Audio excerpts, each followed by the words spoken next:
In this video, you'll learn how to connect Shopify to Google Merchant Center in just a few minutes, so you can showcase your products on Google Shopping and reach more buyers. First, sign in to your Shopify admin at shopify.com. Once you're in, head to the App Store by clicking Apps in the left sidebar, then search for the official Google and YouTube app to install it. Next, install the Google and YouTube app from the Shopify App Store. Once installed, open the app and click Connect to link your Google account. Make sure you're using the same account as your Merchant Center. Now, follow the setup wizard.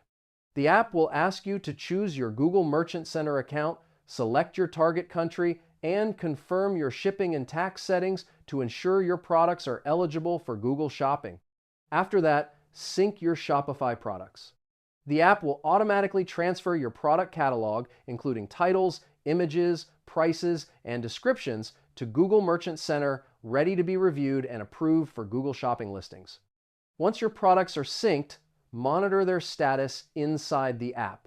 Google will review each product, and approved items will appear on Google Shopping, ready to drive new traffic and sales to your Shopify store. And that's it. Your Shopify is now connected to Google Merchant Center, and your products are ready to be discovered.